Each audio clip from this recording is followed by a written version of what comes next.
Olá, pessoal, bom dia. Olá, bom dia. A Secretaria Estadual de Saúde ainda não sabe o que causou o surto de infecção numa creche particular de Vila Velha. Pelo menos uma suspeita já foi descartada. Não é isso, Luciano? É isso mesmo, Ingrid e George, amigo do TN, a Secretaria de Saúde está investigando bastante esse caso, está debruçada, investigando tudo possível. Mas o que foi definido até agora pelas investigações é que a água da Cezan, que abastece a escola, que abastece a creche, não está contaminada. A água da Cezan que abastece, o estabelecimento, a escola, a creche, não está contaminada. Agora, o que era feito com essa água? De que maneira os alimentos eram manipulados? Essas respostas ainda serão dadas pelas investigações. Ainda não se sabe como os alimentos eram manipulados, como essa água era utilizada. Além disso, materiais como fezes, urina e sangue das crianças e dos adultos estão sendo analisados, estão sendo estudados também. Daqui a pouquinho eu volto com mais informações, viu? Muito obrigado pelas informações. Uma situação complicada essa, né, Ingrid? Pelo menos já teve um descarte, tem outros descartes e a gente volta a falar daqui a pouquinho sobre esse assunto. Mas agora a gente fala de um jovem que fez um arrastão em um bairro em Vila Velha.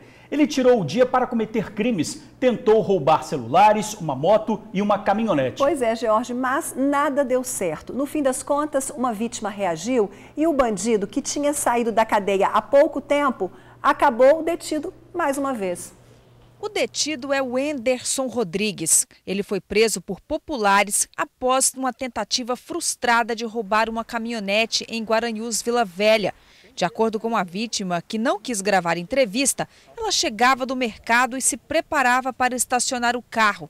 Assim que ela iria engatar a ré do veículo, o suspeito apareceu. Armado, ele puxou a vítima pelo braço e ela caiu no chão.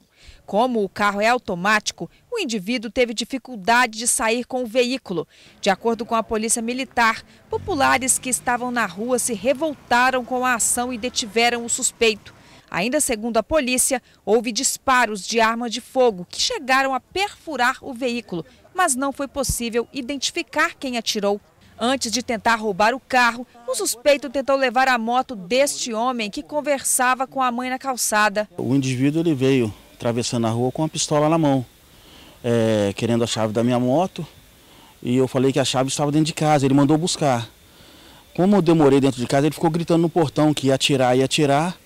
Aí ele passou a mão no capacete e saiu correndo, né? De acordo com uma das vítimas, o indivíduo veio a pé aqui pela rua Afonso Schwab e, após tentar levar a moto, roubou também o celular de uma pessoa que passava aqui na calçada. Em seguida, ele tentou cometer mais um crime ao abordar uma pessoa que manobrava um veículo na frente do bar. A vítima contou que uma viatura da Polícia Militar passava no momento e encaminhou o suspeito ao Hospital Antônio Bezerra de Faria, já que ele apresentava escoriações pelo corpo. Ainda segundo a polícia, ele tentou cometer outros assaltos na região. Numa delas, a vítima reagiu e o suspeito pulou no valão. Durante a noite, o detido foi levado para a Delegacia Regional de Vila Velha. Quem dera se ele tivesse a mesma disposição para o trabalho, né? A Polícia Civil disse que o Enderson Rodrigues de Souza, de 24 anos, foi autuado por tentativa de roubo e será encaminhado ao presídio. Agora a gente fala de um dado muito grave. O Espírito Santo está liderando o ranking de mortes ligadas ao consumo de álcool. São 44 mortes a cada 100 mil habitantes, o maior índice do país.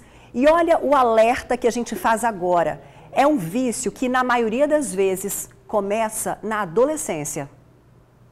Universitária, 21 anos, decidida e que gosta de álcool. Umas 3 a 4 vezes por semana, no mínimo. Quando não consome, sente falta? Eu sinto muita falta, sim. Ela não é exceção. Parte dos jovens brasileiros bebe com regularidade e mais da metade deles já experimentou bebida alcoólica. Eu gosto de beber muito para relaxar e para me animar também. Como eu trabalho muito, eu encontro no álcool isso, né? Tipo assim, às vezes eu saio, tô meio com sono, não tô na vibe de sair pro rolê. Pego, bebo, já era, ó.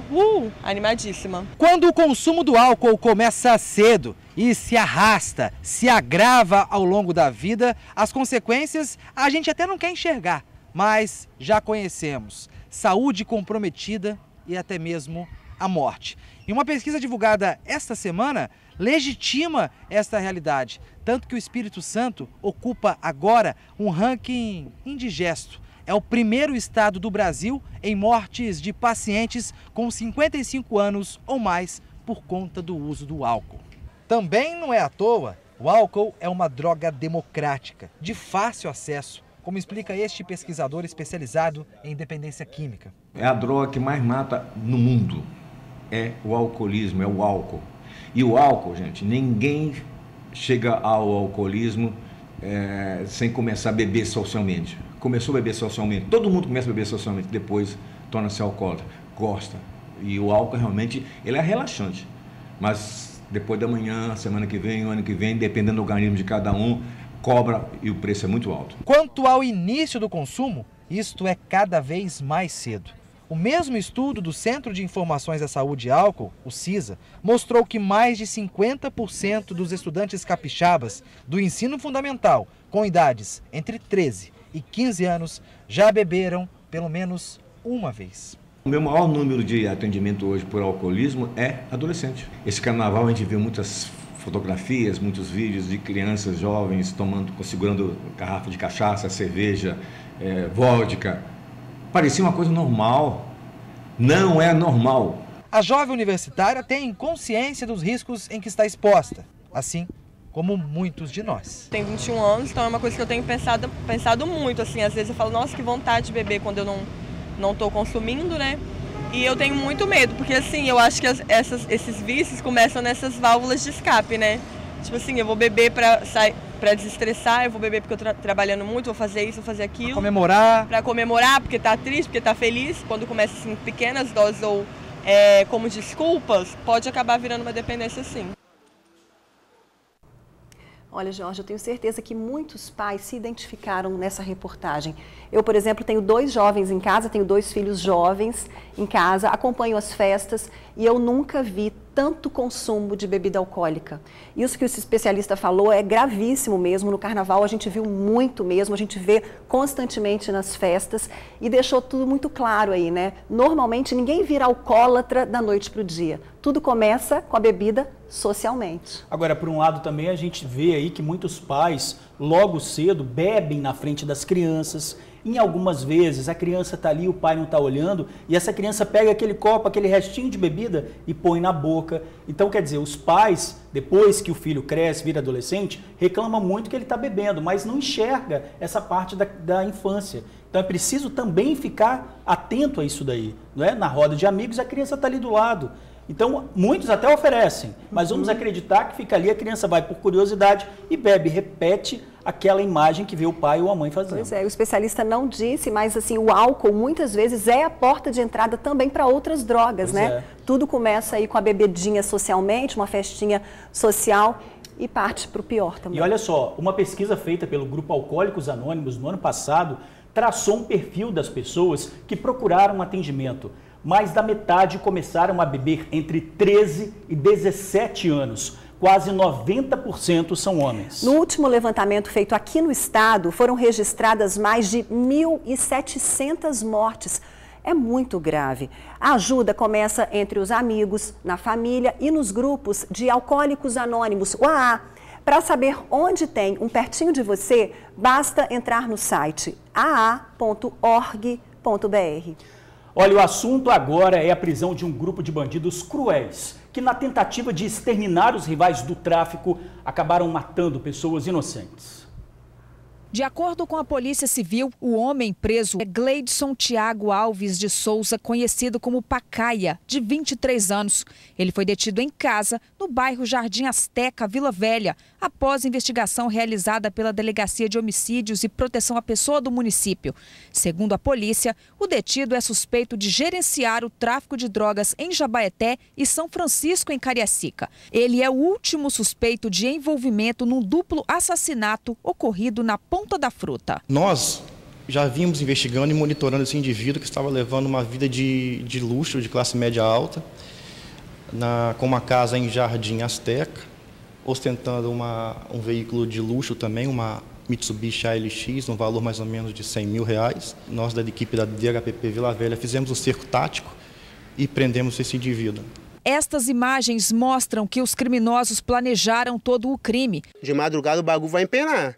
É melhor quem quiser sair fora, nós estamos dando a chance de sair fora agora. Isso aqui é só um pouquinho que está no setor aqui de baixo. Os suspeitos chegaram a fazer imagens da casa do alvo antes de cometerem os assassinatos. As vítimas do duplo homicídio foram Chairon Canuto da Silva, de 16 anos, morador de João Goulart, e Marco Venício Pereira, de 28 anos, que não era morador do bairro. De acordo com a Polícia Civil, as vítimas foram colocadas no porta-malas de um carro e assassinadas numa estrada no bairro Ponta da Fruta, também em Vila Velha. Ainda de acordo com a Polícia Civil, as vítimas foram confundidas com integrantes de gangues rivais, mas eram inocentes. Confundiram com traficantes, sequestraram as vítimas, levaram para o bairro residencial Jabaeté, espancaram a mesma e depois levaram para o local Ponta da Fruta para executá-la. Com Gleidson, a polícia apreendeu esta pistola calibre 380 com silenciador e munições.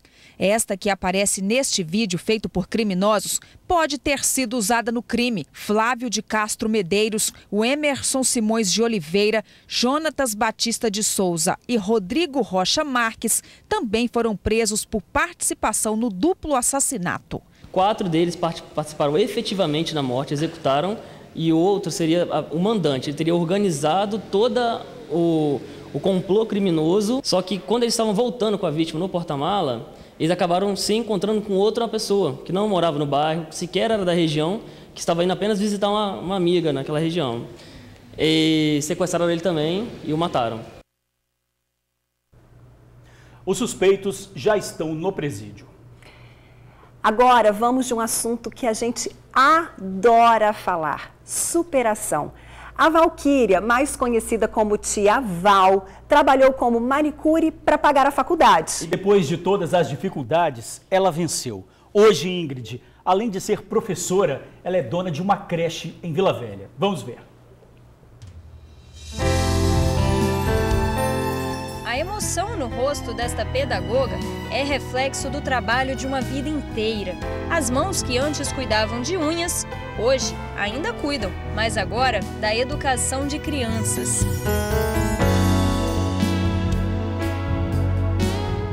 Ô Nicolas, conta pra mim, o que você faz aqui na escolinha? Eu brinco muito. É, brinca de quê? Que pega-pega. Você gosta da Tia Val? Sim, muito legal mesmo. Ela brinca com vocês? Não, porque é professora. Valquíria Novaes, ou Tia Val, como é mais conhecida por aqui, foi manicure por 10 anos e há 1 ano é dona do Centro Educacional Viver e Aprender, que fica no bairro Araçás, em Vila Velha. É ela quem conta essa história, uma vida de superação. E assim que eu terminei o EJA, eu fiz o pré-vestibular, passei no pré-vestibular, tive um desconto na matrícula. Naquele momento, para mim, foi assim, muito necessário, porque eu ainda não tinha me organizado. Eu trabalhava muito de manicure para mim sustentar a minha faculdade e não só os gastos da mensalidade da faculdade, porque também tinha todos os outros gastos incluídos, que é materiais, o transporte para chegar até lá, né? Eu levantava às vezes 6 horas da manhã para atender as minhas clientes de acordo com a necessidade dos horários delas. Eu trabalhava de casa em casa, eu nunca trabalhei em salão.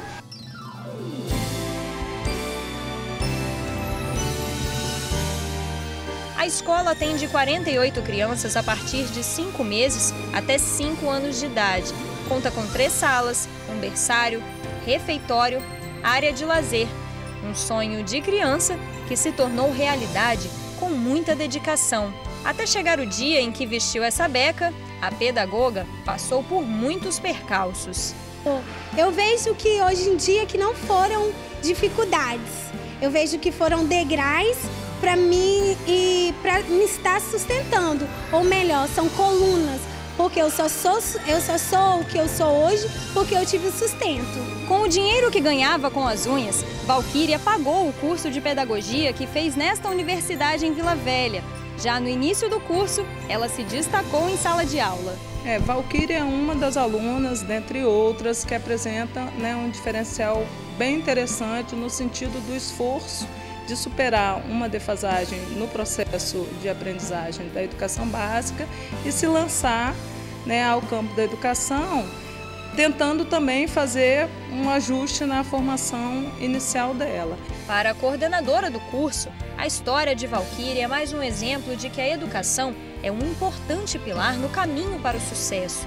A educação é um, né, dos elementos da justiça social que nos permite ter condições básicas para poder traçar um caminho de sucesso naquilo que a gente entende como sucesso na nossa perspectiva, né? Independente se eu vou ser uma empresária ou se eu quero ser uma professora de excelência da educação básica ou do ensino superior, a Valquíria representa esse esforço, essa força que a educação tem de transformar vidas pelo conhecimento. Agora é hora de cuidar com amor daquilo que construiu com muito suor. Mas isso já deu para perceber que a tia Val tem de sobra. Vocês gostam da tia Val?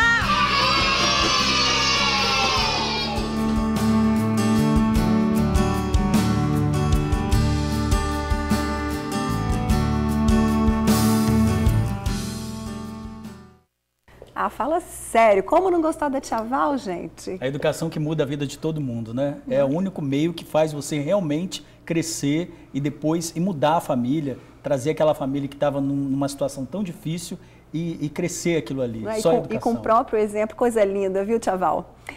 Bom, a todo momento tem o quê? Golpe na praça? Agora falamos do golpe do empréstimo. É assim, você recebe uma mensagem ou alguém te liga oferecendo um valor a juros mais baixos. Só que você precisa depositar um valor para ter acesso ao empréstimo. E aí começa o golpe. Referente ao pagamento, a senhora pode ficar tranquila e despreocupada, tá? O valor será liberado sim, hoje mesmo, né?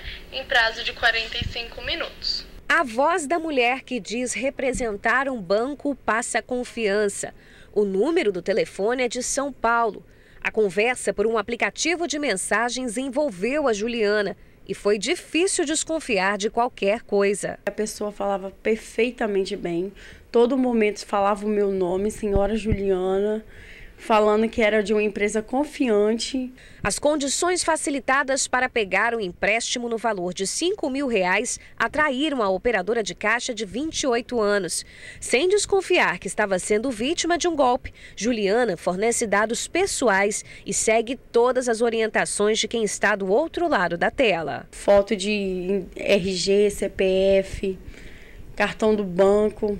Tudo do jeito que ela me pediu. O golpista passa confiança, envia um documento que comprovaria a reputação do banco fictício. O crédito seria fornecido em 45 minutos, caso ela fizesse um depósito no valor de R$200. Após o pagamento, né, da contratação do seguro, o valor é liberado hoje mesmo em prazo de 45 minutos, tá bom? Juliana pagou e 1 hora depois, nada do empréstimo. Eu entrei em contato com ela novamente. Ela falou assim: olá, boa tarde. Infelizmente, houve um bloqueio no seu pagamento. A senhora vai ter que fazer um depósito para mim novamente, referente a um IOF. Ela só percebeu que tinha caído num golpe depois de um alerta do patrão. Eu questionei com ele: estou fazendo um empréstimo. A mulher já me pediu um depósito e agora está me pedindo outro. Aí ele falou: cara, na boa, você caiu no golpe, bloqueei agora. Esse aqui é o comprovante do depósito feito pela Juliana. E o dinheiro foi para conta de pessoa física e não jurídica. E tá aí um detalhe muito importante nessa história. Se a pessoa está pedindo empréstimo, dificilmente uma empresa séria vai estar solicitando um valor antecipado. Então já dá para desconfiar que isso é golpe. E por último, que demonstra claramente o golpe também, é esse depósito em conta de pessoas físicas. Nenhuma empresa séria, idônea, vai estar solicitando que seja feito esse pagamento numa conta desse tipo. A delegada ainda orienta: instituições financeiras não fornecem esse tipo de serviço por aplicativo de mensagens. O cliente deve ir até uma agência e conversar diretamente com o funcionário. Juliana foi à delegacia e registrou o boletim de ocorrência, mas perdeu o dinheiro depositado. A dica que eu dou é que qualquer número de telefone que ligar, ou mensagem via WhatsApp, qualquer coisa que vocês não conheçam, não faça. É isso mesmo. Qual é o alerta de sempre, Pois Jorge? é, tem que desconfiar, tá muito barato, né? Juros muito baixos, parcelas a perder de vista. Tem alguma coisa errada aí. E mais ainda, ninguém faz empréstimo, oferece empréstimo e você tendo que pagar um valor depois. Não existe isso. Depois não, antes de receber o empréstimo. Não existe isso de jeito nenhum, né? Bom, agora a gente vai falar em Aracruz, no norte do estado, um crime brutal. Um empresário foi assassinado a golpes de foice depois de uma discussão por causa de um hidrômetro. José Almeida Goulart, de 62 anos, era dono de um loteamento no interior de Aracruz. Ele teria sido morto por um morador que tinha comprado parte dos lotes. O homem, de 47 anos, se revoltou quando 2 prestadores de serviço chegaram à propriedade dele para instalar um hidrômetro. José foi ao local, tentou conversar, mas acabou agredido pelo suspeito com vários golpes de foice na cabeça. O crime aconteceu na frente da mulher do empresário. O agressor fugiu para um matagal. A polícia usou até um helicóptero nas buscas, mas o suspeito desapareceu. Enfim, saiu. Lei obriga a instalação de proteção na terceira ponte. O projeto de lei foi aprovado pelos deputados estaduais. Ele estabelece o prazo de 6 meses para que sejam instaladas grades, telas, redes ou qualquer outro meio de proteção que impeça suicídios. O governo do estado informou que a Secretaria de Obras e o DER estão avaliando a viabilidade técnica e financeira do projeto. A Agência de Regulação de Serviços Públicos disse que o projeto constitui uma área metálica embaixo do guarda-corpo da ponte, como se fosse uma gaiola, com 3 metros de profundidade. O projeto é orçado em 25 milhões de reais. Quem deveria ajudar foi parar na cadeia durante a Operação Nacional de Combate à Pedofilia. Aqui no Espírito Santo, um psicólogo foi preso na Praia da Costa, em Vila Velha. Com ele estavam 1.200 arquivos pornográficos. Outras 5 pessoas foram detidas. As prisões aconteceram em Cariacica, Vila Velha e Guarapari. De acordo com a Polícia Civil, 6 mandados de busca e apreensão foram cumpridos e 6 indivíduos detidos, todos suspeitos de armazenarem material pornográfico infantil. De acordo com o delegado, entre os presos chama a atenção o caso deste psicólogo, João Paulo Santos Neves, de 51 anos. Na casa dele, um prédio de alto padrão na Praia da Costa, foram apreendidos 4 pendrives com vasto material pornográfico. Chama a atenção o fato dele ser psicólogo, morar numa área considerada nobre, em tese, até poder atender crianças e adolescentes. Ele tentou justificar, falando que baixava pornografia na internet e que tal conteúdo poderia ter vindo por engano junto com o material pornográfico que ele havia baixado. No entanto, em apenas um pendrive havia aproximadamente 1.200 arquivos, sendo que a grande maioria deles eram crianças e adolescentes.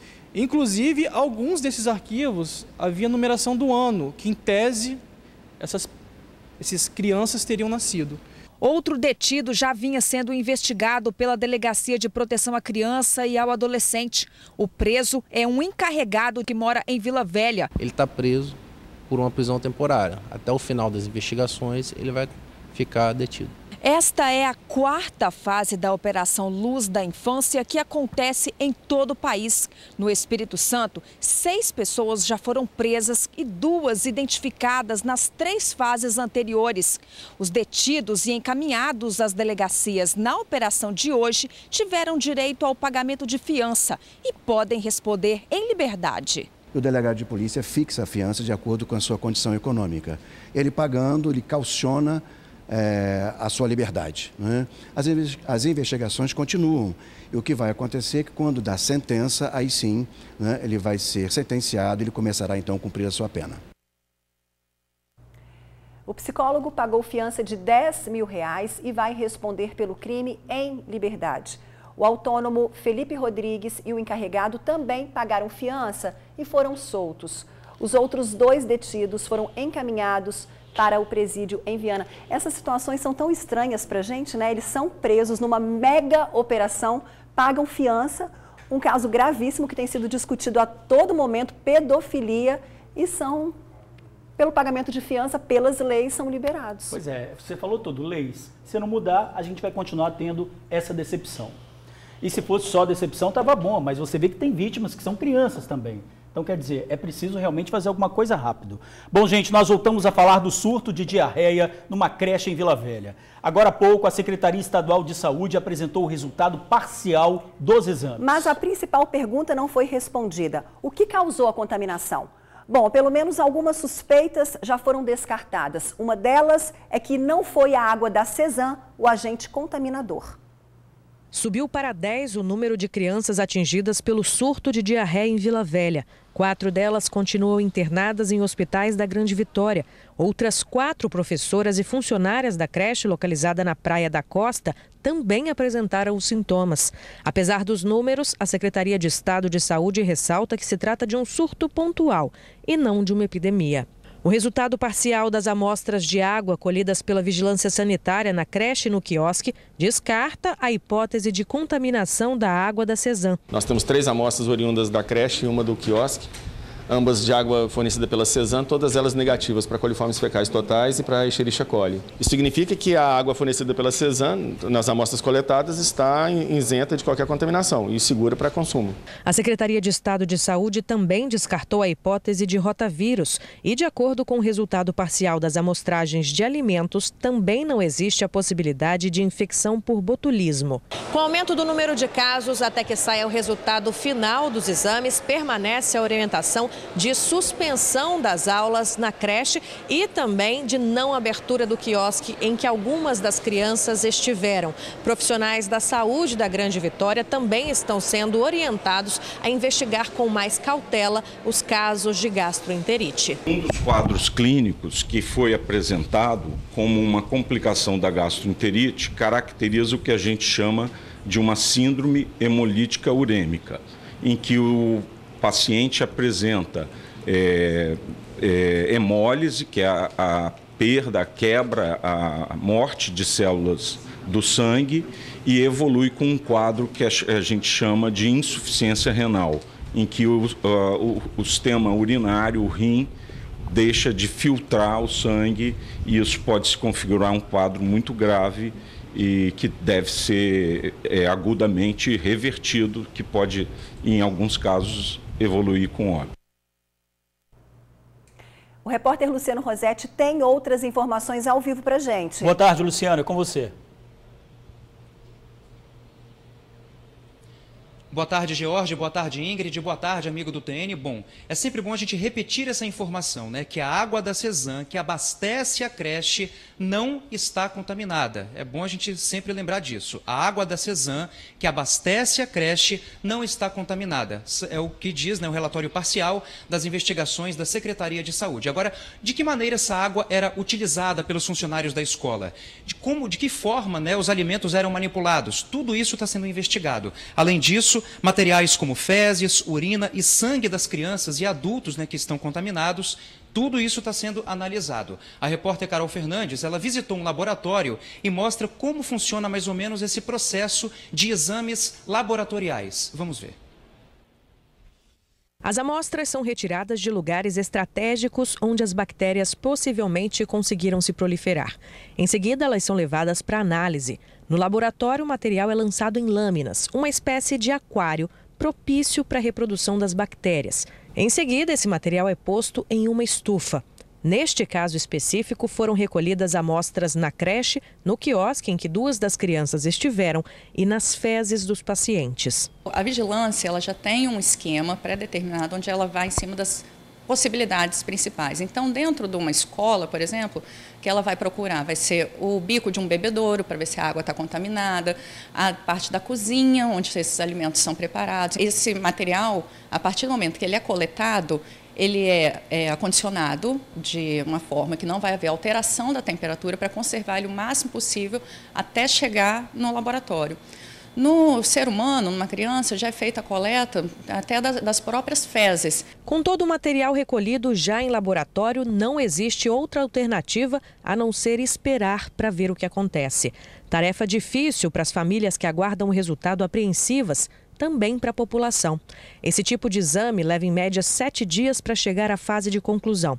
E tudo isso por uma razão óbvia: o ciclo de vida das bactérias. Infelizmente, como nós estamos lidando também com seres vivos, colocar assim, então nós temos que ter o fator sorte de encontrar o agente causador o mais rápido possível, porque no bolo fecal tem vários micro-organismos diferentes, então nós temos que isolar aquele micro-organismo que realmente está causando, seja bactéria, fungo, parasita ou vírus.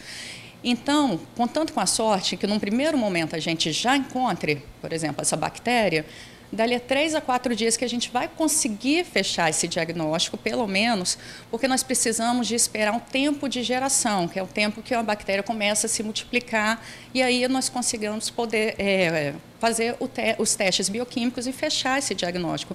De acordo com especialistas, neste caso específico, a pouca idade das crianças já é um complicador. É que a quantidade de água na composição corporal delas é maior do que em adultos. Por isso, a desidratação é mais rápida e perigosa.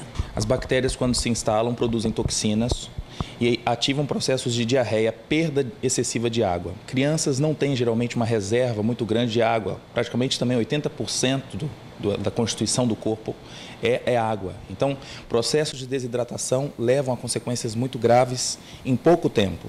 Então, o problema não é a bactéria em si, mas sim a diarreia que provoca e que, quando não compensada a tempo, induz insuficiência renal, insuficiência cerebral, edema cerebral. E existe também outro risco da bactéria conseguir ultrapassar a barreira do intestino e alcançar o sangue, que aí seria uma septicemia, uma infecção já de ordem generalizada, que é outra preocupação. Na maioria das vezes, um hábito simples que deve ser mantido pelos adultos e repassado às crianças pode evitar a contaminação. Lavar as mãos com frequência, de preferência com água e sabão. Não é o álcool que substitui, a lavagem com água e sabão é a forma mais importante da prevenção em relação às infecções bacterianas de origem alimentar.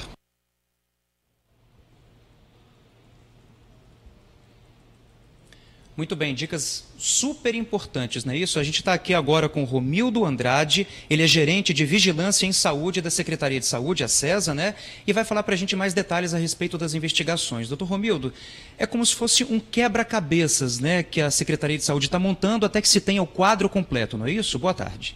Boa tarde a todos. O quebra-cabeça é denominado na Vigilância em Saúde como um processo de investigação de surto, em que os casos notificados são registrados e sendo realizada a investigação epidemiológica, identificando os pontos em comuns, as relações entre si e as características clínicas de cada caso suspeito. Agora, doutor Romildo, é sempre importante a gente lembrar, para quem está nos assistindo também, George, Ingrid, amigo do TN, não existe epidemia, né? Isso é fato, não há epidemia.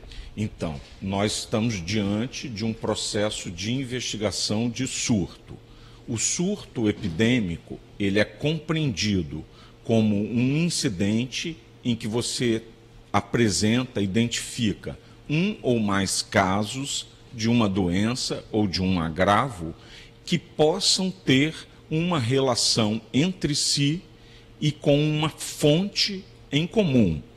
A Secretaria entende que esse fato, a ocorrência em investigação, se delimita a um surto que tem como foco o local de ocorrência de um estabelecimento de ensino do município de Vila Velha. A epidemia, ela é um processo em que você tem uma elevação substancial, significativa, do número de casos de um agravo, de uma doença, acometendo uma população indiscriminadamente, de todo um município, de todo um estado, de todo um país. Então, a epidemia não existe, é sempre bom a gente ressaltar isso. É um problema localizado, pontual, apenas na creche. Nós podemos tranquilizar a população do município que todas as amostras investigadas, notadamente a de água e dos alimentos, até o momento, elas foram negativas para bacterióides e para coliformes fecais na água, e os alimentos que estão sendo investigados foram negativos para a cultura do Clostridium botulínico, que causa o botulismo, que é uma doença muito grave do ponto de vista da saúde pública. Essas informações nos tranquilizaram e também forneceram confirmações das medidas que foram tomadas como corretas até o momento para a investigação desse surto. Agora o que resta é aguardar, né, os exames de fezes, urina, sangue das crianças e dos adultos, né, os resultados desses exames, não é isso? O material dos casos notificados estão sendo investigados no sentido de se identificar o agente e podendo assim caracterizar o quadro clínico apresentado com um agente causador. Um momento que a gente tem orientado para os profissionais da rede pública de saúde, os profissionais em geral, notadamente os pediatras, é que se eles se depararem com algum caso relacionados ou um caso que apresente diarreia, é importante identificar a presença ou não do chamado vínculo epidemiológico com algum dos casos ocorridos anteriormente. Frente a isso, deve-se tomar as medidas de investigação, prudência na condução do caso e notificação e informação à vigilância epidemiológica do município. Agora, quais serão os próximos passos dessa investigação? Os próximos passos da investigação, nós vamos estar realizando um processo de investigação eletrônico com um formulário de perguntas no sentido de poder identificar condições de risco para os demais familiares e estudantes do estabelecimento de ensino. Isso deverá ser deflagrado no decorrer desse fim de semana, mais tardar, acredito que na segunda-feira. Ótimo, beleza. Então a gente vai aguardar com viva expectativa, né, esses resultados e esses exames também. Ingrid George, amigo do TN, a gente acabou de falar com Romildo Andrade, ele é gerente de Vigilância em Saúde da SESA, Secretaria de Saúde. Volto com vocês. Obrigada, Luciano. Então não existe surto, mas existe uma preocupação e a expectativa aí para o que provocou isso, né? E agora mais uma notícia triste envolvendo criança. Na Serra, uma menina de 5 anos morreu com suspeita de dengue hemorrágica. A pequena Isadora morreu na última sexta-feira depois de sofrer uma parada cardíaca. Moradora de Jacaraípe, na Serra, a mãe disse que chegou a procurar a UPA de Serra Sede 2 vezes com a filha doente. Isadora foi examinada e deram um antibiótico. Ela piorou e foi parar no hospital infantil. O laudo médico apresentou a suspeita de dengue hemorrágica. Isadora não resistiu e morreu. O subsecretário de Saúde da Serra, o cardiologista Aldo Lugão, disse que não houve má conduta. Falou que a criança foi atendida na UPA com quadro inicial de dor na garganta e evoluiu para sintomas mais graves como febre. No dia 22, foi transferida com a hipótese de hepatite devido à dengue. Lamentável, né? Daqui a pouco, assassino invade casa de uma família e executa homem em Vila Velha. E uma dica do chefe Divina. Dona Carmelita ensina pra gente um bolo cuca de banana nanica. Não perca, a gente já volta. Tô no SBT ligadinho com você na TV Tribuna. Volta logo dos comerciais.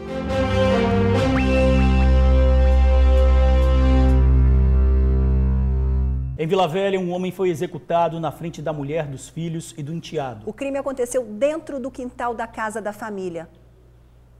A vítima foi executada dentro do quintal e na presença da mulher, do enteado e dos filhos pequenos. O crime aconteceu por volta das 4 horas da madrugada, em Cidade da Barra, Vila Velha. De acordo com algumas informações, 2 homens encapuzados pularam aqui o muro da residência, enquanto um terceiro, de cara limpa, teria batido aqui no portão e gritado que era a polícia, chamando a atenção de toda a família que estava dormindo lá dentro. 2 crianças, um adolescente, a mãe e a vítima, Márcio Rodrigues Gonçalves, de 31 anos de idade. A mulher, com uma criança no colo, teria saído primeiro junto com o filho mais velho para saber o que estava acontecendo. Foi nessa hora que uma dessas pessoas tentou pegar o adolescente, mas largou em seguida quando a mãe gritou que era o filho dela. Márcio saiu em seguida para ver o que estava acontecendo e aí foi pego pelos assassinos. Pularam 2 pro muro, para dentro, aí eles bateram o portão. Bateram o portão e disse, é a polícia, é a polícia! Aí o cara abriu a porta e saiu. Nele sair, foi onde eles pegaram debaixo da barraca e mataram ele. A família mora no local há cerca de 2 meses. A vítima, Márcio, segundo a polícia, teria passagens, inclusive por tráfico. Agora a investigação fica a cargo da Divisão de Crimes contra a Vida de Vila Velha para saber o que motivou a morte de Márcio. Quem tiver alguma informação que possa ajudar a polícia, deve ligar para o 181. Ô Ingrid, vamos falar agora do momento mais saboroso e esperado da semana aqui no TN. Sabe por quê? Porque tá chegando a nossa dica do chefe. E hoje a dona Carmelita deixa a gente com água na boca com um bolo cuca de banana nanica. Divino. Roda aí.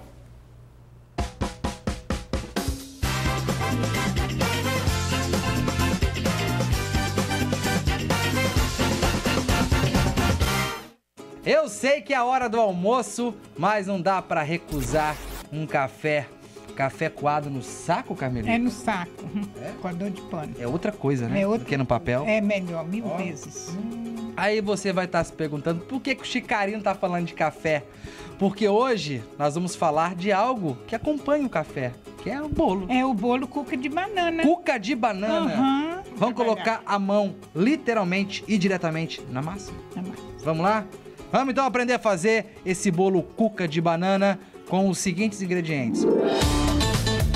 Para a massa do bolo, você vai precisar de 3 xícaras de trigo, 1,5 xícaras de açúcar, 4 ovos com as claras separadas, 4 colheres de manteiga ou margarina, 1,5 xícaras de leite, 1 colher de sopa de fermento em pó e 4 bananas nanicas.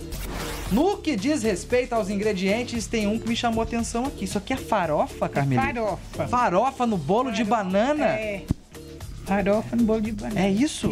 Como é que é feita essa farofa aqui? Conta pra mim. Farofa você coloca 4 colheres de manteiga ou margarina, 2 xícaras de trigo e 1 xícara de açúcar.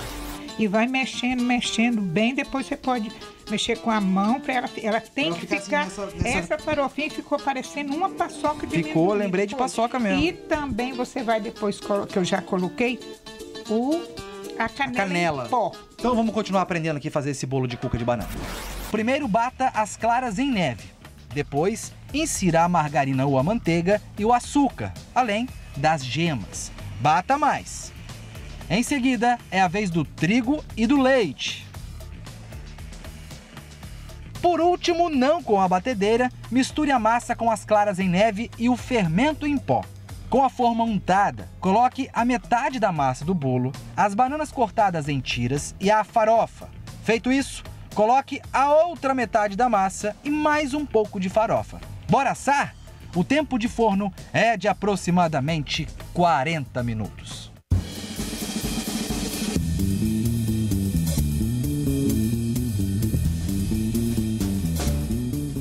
Já peguei um outro café aqui coado no saco para conhecer e para experimentar. Olha que legal, a aparência dele é um pouco diferente do bolo tradicional. Quando a gente coloca ele de lado aqui, ó, a gente tem aqui a farofa que acaba dando aqui o contraste com a banana. Até parece que eu sou um especialista em gastronomia. Hashtag Mestre Chica. Vamos lá ver se tá bom.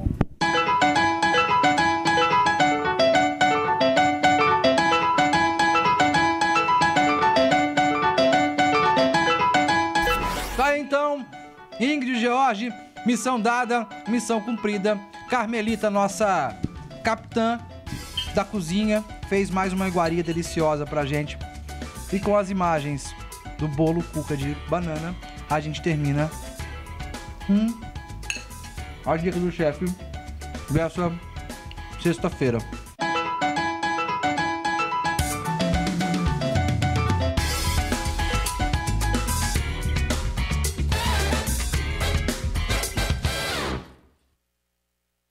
Ô Ingrid, com essa dica do chefe, pode até te falar de boca cheia igual o Felipe. Tá perdoado, né? Depois de ver uma maravilha dessa. Agora, assim, um parênteses antes da gente fazer uns comentários assim que a gente faz. Olha só, semana passada, no dia 22, na sexta-feira, a dona Sônia participou com a gente. Dessa vez, quem ensinou essa maravilha aí foi a dona Carmelita. Detalhe, a dona Sônia e a dona Carmelita ligaram pra gente, ligaram pra nossa produção, querendo participar da Dica do Chefe. Isso pra gente é uma alegria sem tamanho. Conhecer os novos amigos, saber que vocês estão aí de casa participando, querendo participar, querendo que a gente conheça aí as delícias, vocês que arrasam na cozinha. Então, a gente está sempre esperando.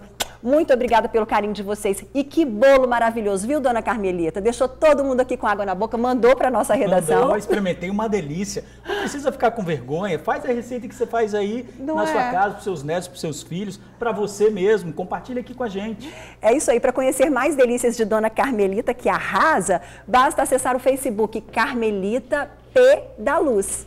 Faça como a dona Carmelita, ligue pra gente, participe aí da Dica do Chefe. O telefone é o 3331-9062. 3331-9062. E daqui a pouquinho a receita de hoje vai para o nosso site tribunaonline.com.br. De repente a gente pode até pensar em Jorge, que tal? Falando aqui ao vivo, já pensou? Nós dois, um dos dois sair do estúdio para conhecer uma dona de casa para fazer uma receita, assim? Pode ser um desafio também para a gente comer alguma coisa que de repente a gente nunca comeu, por exemplo. Não é? Uma receita ou que a gente não goste muito. Pois é, né? então a gente está esperando aí sua ligação, tá bom? Para mim vai ser difícil, que eu gosto de tudo.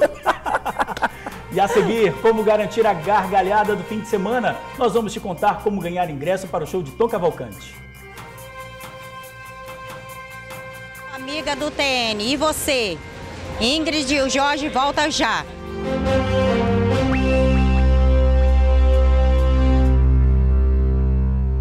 Antes de encerrar o TN, tem notícia boa porque é amanhã.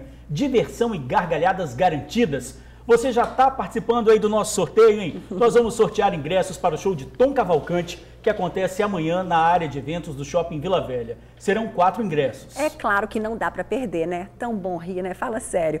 E para ganhar é super simples. Todas as regras estão no Instagram do Tribuna Notícias. É o Tribuna Notícias ES. Entra lá, segue a gente. Boa sorte e um excelente fim de semana. Beijo, um ótimo fim de semana para você.